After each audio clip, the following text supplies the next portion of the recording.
Hello friend, welcome to my channel Prayagraj trader.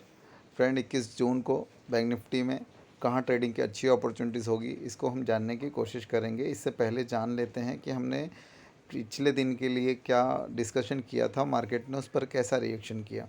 तो अगर आप वीडियो पढ़ा है आप देख सकते हैं, या फिर आपको याद हो तो हमने क्लियर कट कहा था कि अगर मार्केट फ्लैट ओपन होती है और ये लाइन होता है 34,400, एक डिसाइडिंग लाइन होगा। तो इसको अगर मार्केट किसी भी हाल में यहाँ पर आती है तो हमें डिसीज़न लेना है। डिसाइडिंग लाइन मतलब डिसीज़न लेना है। अगर मार्केट यहाँ से रिस्पेक्ट करके इसको अगर ऊपर साइड जाती है यहाँ से, तो हमें यहाँ से सी बाय करना होगा। अगर इसको ब्रेक करती है तो हमें पी बाय करना होगा। ये हमने क्लियर कट कहा था। तो मार्केट ने इस लाइन को ब्रेक कर दिया। ब्रेक करने के बाद क्या हुआ, हमको यहाँ से 40 से 50 पॉइंट का एक स्टॉप लॉस लगा के यहाँ से कोई एक पी बाय करना था, और वो हमें 400 पॉइंट दिया। 50% का एस एल, 50 रुपीज़ का एस एल, कम से कम मिनिमम 100 पॉइंट्स आपको लेने पड़ेंगे ऐसे जगह पे, तो आप प्रॉफिटेबल हो सकते हो। क्यों? क्योंकि ट्रेडिंग में कोई भी गारंटी जैसा नहीं है। यहाँ पे हर बार आपको रिस्क है, और वो रिस्क मीन्स अनुमान लगाया जाता है, क्योंकि गारंटी तो नहीं होता। यहाँ पे आप अपने स्किल, अपने एक्सपीरियंस के दम पे अपने आप एक प्रिडिक्शन करते हैं कि ये एक डिसाइडिंग, जैसे हम आपको ये लेवल्स दे रहे हैं, ये हमारे एक्सपीरियंस, हमारे जो है उसके बेस पे हम ये दे रहे हैं। अब ये काम कर रहा है नहीं कर रहा है ये हमको पता है, ये आप देख रहे हैं अगर रेगुलर तो आपको भी पता है। तो ऐसे जगह पे रैंडम कहीं ट्रेड लेने से अच्छा है कि ऐसे लेवल्स पे जो हम बता रहे हैं, या फिर जो आपको जहाँ लगे, कुछ आपने जैसे कुछ ऐसे एक ट्रेंड लाइन वगैरह ड्रॉ की है, वहाँ पर आया तो वहाँ पे ऐसे आप ट्रेड लेंगे तो वहाँ पे आपके स्टॉप लॉस से छोटे होंगे, टारगेट बड़े होंगे। तो जैसे यहाँ पे हुआ, तो यहाँ पे एक हुआ हमारा सेटअप जो हमने बनाया था, उस पर मार्केट आई, रिस्पेक्ट की, और हमको अच्छा खासा मूवमेंट मिला। बस हमारा ट्रेडिंग क्लोज कर देना चाहिए। हमें बार बार ट्रेड लेकर बार बार रिस्क नहीं लेना चाहिए। चलिए अब जानते हैं कि कल क्या हो सकता है। तो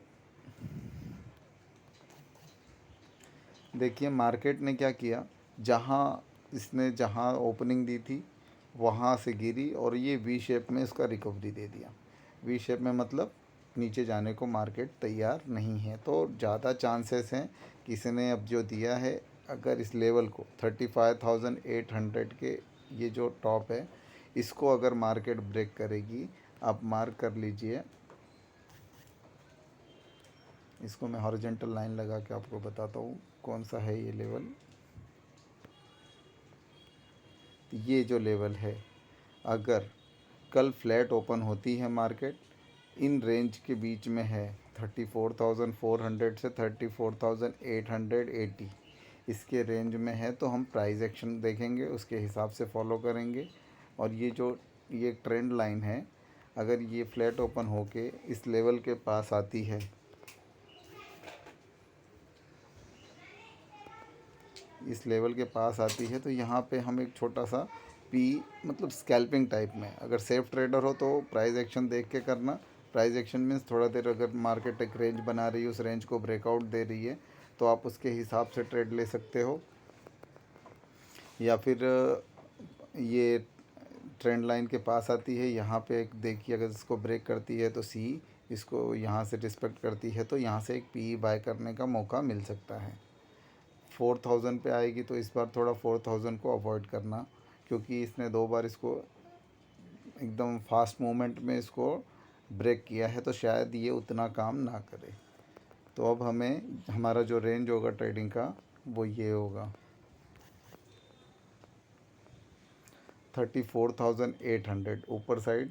अगर मार्केट इसके ऊपर जाती है 34,800 के, तो हम यहाँ से एक अच्छा मूवमेंट देखने को मिल सकता है। फिर से हमें 400-500 पॉइंट का मूव मिल सकता है अगर इसको ब्रेक करती है। इसको रिस्पेक्ट करके नीचे आती है तो शायद रेंज बाउंड हो जाए, तो ट्रेड के लिए अच्छा नहीं होगा। फिर भी अगर आप यहाँ से ब्रेक करती है, तो अगर आप छोटे पॉइंट्स के लिए यहाँ से पी बाय कर सकते हैं, लेकिन बेहतर होगा कि यहाँ से मार्केट इस लेवल को ब्रेक करे और फिर हमें अच्छा मूवमेंट देखने को मिले।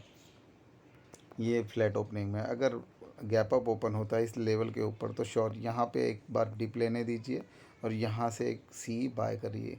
ये इमीडिएट बाय कर सकते हैं। अगर ये मार्केट ऊपर हुई है ओपन 34,880 के, तो आप यहाँ पे एक डिप लेने दीजिए, फिर यहाँ से एक सी बाय करिए, अच्छा मौका मिल सकता है। गैप अप होके अगर ये ऊपर ही जाती है तो जाने दीजिए, भागते हुए पे हम नहीं आजमाएंगे। पैसे हमारे हैं, हम तभी रिस्क लेंगे जब हमें ज़्यादा श्योरिटी मिले। लास्ट है सीन गैप डाउन का। गैप डाउन अगर होता है, गैप डाउन अगर इस लेवल के आसपास होता है 34,400 के, क्योंकि 550 पे है ये, तो 400 बहुत दूर नहीं है। गैप डाउन हुआ तो ये इसके आसपास रह सकता है, तो यहाँ कहीं होगा। तो श्योर है कि ये जो लाइन है, ये ट्रेंडिंग लाइन, ये बहुत इंपॉर्टेंट रोल प्ले करेगी। इस लेवल के पास अगर ये गैप ये होके यहाँ कहीं होता है, तो इस लेवल के आप यहाँ पर आप अलर्ट रहिए। अगर यहाँ से रिस्पेक्ट करके यहाँ पे रेड कैंडल फॉर्म होती है, तो उसके नीचे से आप एक पी बाय कर सकते हैं। अगर उसको ऊपर गैप डाउन होके ऊपर जाएगी तो उसको छोड़ दीजिए फिर, लेकिन यहाँ से एक पी बाय कर सकते हैं। और अगर आप रिस्की ट्रेडर हैं, तो आप ये इसके नीचे अगर होती है तो 400 के पास से भी एक पी बाय कर सकते हैं। ये रिस्की ट्रेडर्स के लिए जिनकी कैपिटल्स अच्छी खासी हो। वो अगर आपकी कैपिटल कम है तो यहाँ से एक यहाँ पे आने दीजिए।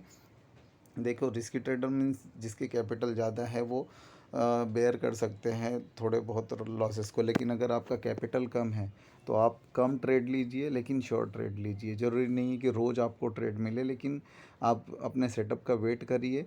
जब मिले, अपने सेटअप पे बने, तब वीक में 3 या 4 ट्रेड भी बहुत हो गए। ठीक है, उम्मीद करता हूँ आपको ये वीडियो पसंद आया होगा। अगर अच्छा लगा तो लाइक कीजिए, हमारे चैनल को सब्सक्राइब कीजिए। मिलते हैं कल नए वीडियो में। Thank you.